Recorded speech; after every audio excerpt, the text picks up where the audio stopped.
Y, en primer lugar, agradecerle las explicaciones que nos ha ofrecido sobre las medidas implementadas por el Gobierno de Aragón en apoyo a esta ganadería extensiva. Ya ha iniciado usted la comparecencia con una frase que, a mi juicio, es muy acertada. La ganadería extensiva presenta serias dificultades y entiendo que esto es una realidad que todos compartimos. Para nosotros, la ganadería extensiva no solo debe valorarse desde sus números cuantitativos relativos al número de cabezas, de explotaciones, participación en la producción final agraria, etcétera, que también, pero además la importancia de dichas cifras, la ganadería extensiva ofrece efectivamente otra serie de funciones de primera fila en nuestro territorio relacionadas con la vertebración del mismo, la fijación de población, así como en otras relacionadas con el medio ambiente y la preservación de este, que convierten a este sector de la ganadería extensiva en un campo especialmente importante y a proteger y fomentar desde ya.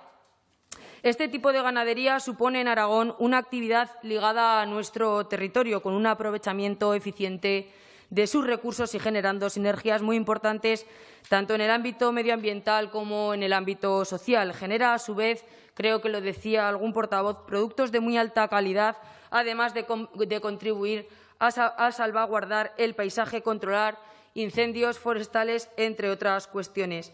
Además, las personas que conocemos el territorio y que hablamos con nuestros ganaderos compartimos sus reivindicaciones. Sabemos que la imagen real y actual de este sector dista mucho del que tradicionalmente pudiese tener. Y esto es la realidad, como decía al inicio de mi intervención. Pero de ahí, señor Celma, a que el Gobierno de Aragón quiera acabar con la ganadería extensiva, pues, hombre, dista mucho de la realidad.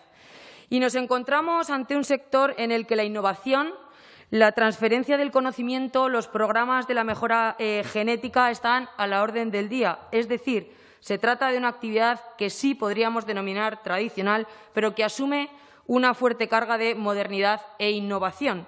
Estas son precisamente algunas de las competencias en la Dirección General que dirige, además de los programas de incorporación de jóvenes al sector y la propia modernización de instalaciones, elementos clave para cerrar el círculo y asegurar el buen desarrollo de este sector de la ganadería extensiva. Hemos encontrado muy ilustrativo e interesante algunos ejemplos en los que se ve perfectamente la relación de la ganadería extensiva con la innovación a la que me acabo de referir, desde aplicaciones para teléfonos móviles que ayudan a nuestros ganaderos hasta la utilización de drones para el seguimiento y la gestión de sus ganados.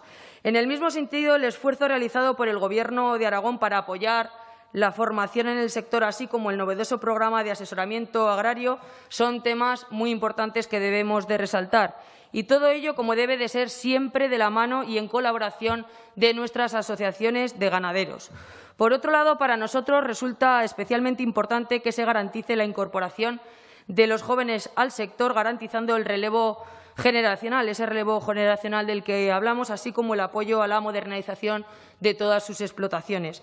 Y ello porque, como decía en el inicio de mi intervención, las sinergias y efectos positivos que la ganadería extensiva provocan en estos ámbitos relacionados son más que evidentes. Desde nuestro partido, el Partido Aragonés, aprovechamos su comparecencia para brindarle nuestra colaboración, así como nuestro más absoluto apoyo al sector de la ganadería extensiva en Aragón.